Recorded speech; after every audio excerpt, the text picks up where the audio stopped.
like the biggest. That was the evidence. Like, okay, it's a new era of like promoting and like getting music out there. So I think it's kind of exciting. I'm into it. Yeah, it's a totally new dialogue, and it's totally exciting. When they look back on it, when they look back on this time, there's gonna be a definite effect and a definite change that happened, and it's gonna be exciting.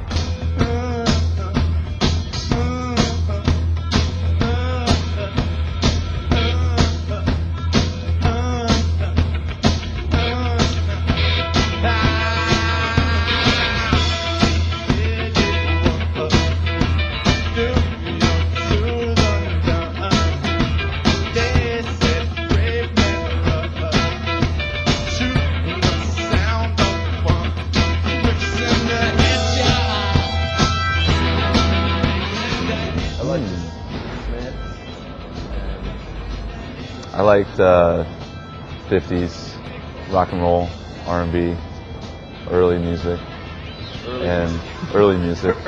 caveman music, Neanderthals, and I liked my first tapes were The Police and Midnight Star, the Fat Boys, and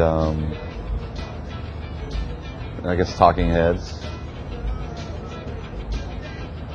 That's my shit. That's my shit. What about you?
Depuis que je me suis cogné la tête, depuis que je suis tombé de l'arbre, j'entends le pas de mon squelette, j'entends son cliquetis de sabre.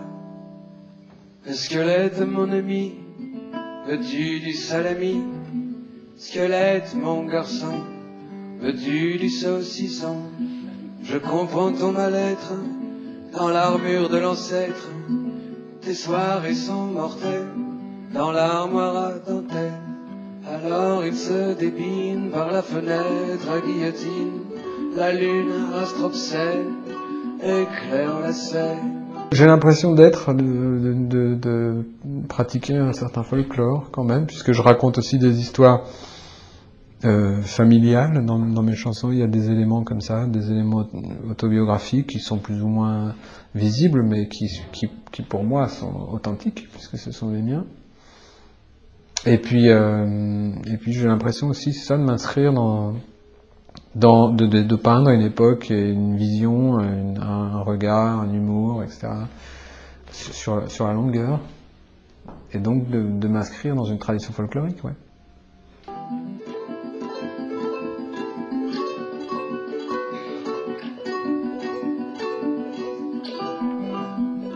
C'est vrai que c'est la simplicité de ces instruments, qui sont des instruments d'accompagnement, évoque les racines du métier de chanteur, donc c'est s'accompagner en racontant des histoires, c'est vrai, et c'est assez rassurant aussi, de temps en temps, de pratiquer ça. Ça redonne une légitimité à son travail, ouais. On a besoin de ça de temps en temps. C'est rassurant. Je le retrouve dans mon lit, en proie à la mélancolie. Je le surprends dans mon fauteuil, en train de fumer des clous de cercueil. Oui, mais ce qui est rassurant, c'est de parvenir à interpréter ces chansons avec une instrumentation sommaire. que les chansons tiennent un spectacle avec sans une grosse artillerie qui éventuellement masquerait des faiblesses qui pourraient exister dans les chansons elles-mêmes. Le fait de pouvoir les chanter avec des petits instruments et très peu d'accompagnement, eh ben c'est important, oui, c'est important.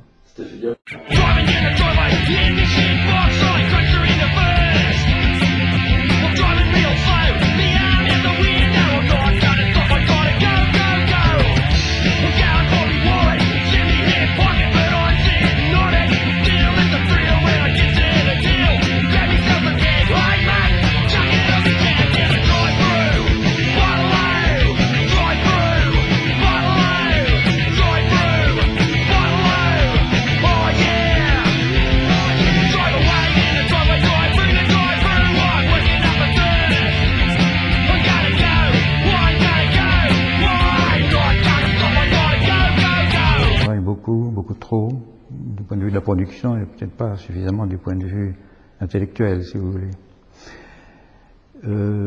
C'est donc peut-être une monomanie de travail. Bon, c'est comme ça. Je travaille. J'ai répondu aux questions. Vous en avez une autre? Non? Ou plusieurs autres? Mais il y a une grande culpabilité, un grand remords, sans doute, à ne pas utiliser la couleur. Et alors, comme je travaille, malheureusement, plus par l'émotion que par une contre-émotion, qu'une maîtrise de l'émotion, la couleur a une telle sensualité qu'elle est toujours attirante, malgré les échecs qu'elle inflige. Alors les quelques touches, c'est autre chose, vous faites allusion à ce qui est là. Oui, non, c'est par goût de libération, parce que c'est une prison. Vous savez, l'esprit est fluctuant, donc je peux me mettre, comme tout le monde, à rêver de la couleur, puis à la pratiquer, à tenter de la pratiquer plutôt. Voilà.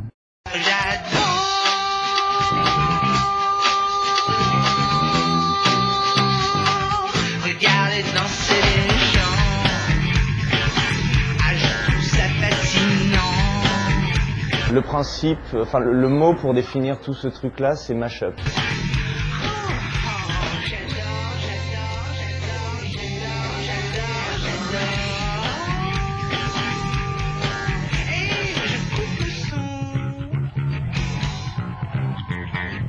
Ça c'est le mot original. Ça vient des États-Unis. En France, on a utilisé l'appellation bootleg, mais qui n'a pas de signification musicale en fait. Bootleg, c'est à l'origine, c'est à l'époque de la prohibition aux États-Unis, quand on n'avait pas le droit de boire de l'alcool, que les mecs se cachaient des bouteilles d'alcool dans la chaussette. Donc ça, c'était les premiers bootlegs. Ensuite, c'est devenu l'appellation pour les enregistrements pirates des concerts à l'époque des Beatles et tout ça. D'ailleurs, ils faisaient référence au mot bootleg dans une de leurs chansons. Et par extension, c'est devenu le mot qui définit un peu voilà, le fait d'utiliser la propriété artistique d'autres, de la combiner en général en utilisant l'acapella d'un morceau avec l'instrumental d'un autre, dans la formule la plus simple, sans demander d'autorisation aux artistes mentionnés dans le truc. Donc voilà un peu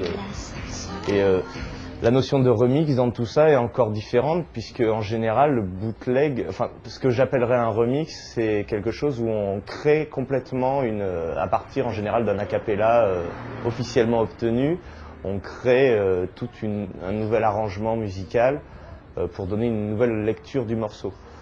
La différence avec le bootleg ou le mashup, c'est que après, là, en général, on utilise un morceau déjà existant, toute une trame harmonique déjà existante. Après, moi, je sais que dans le travail que je fais, j'utilise aussi souvent des bouts de remix dans le sens où je programme pas mal de choses, de rythmique ou de lignes de basse, ou pour coller avec les différents éléments, soit instrumentaux, soit a cappella que je combine par ailleurs, quoi. It's just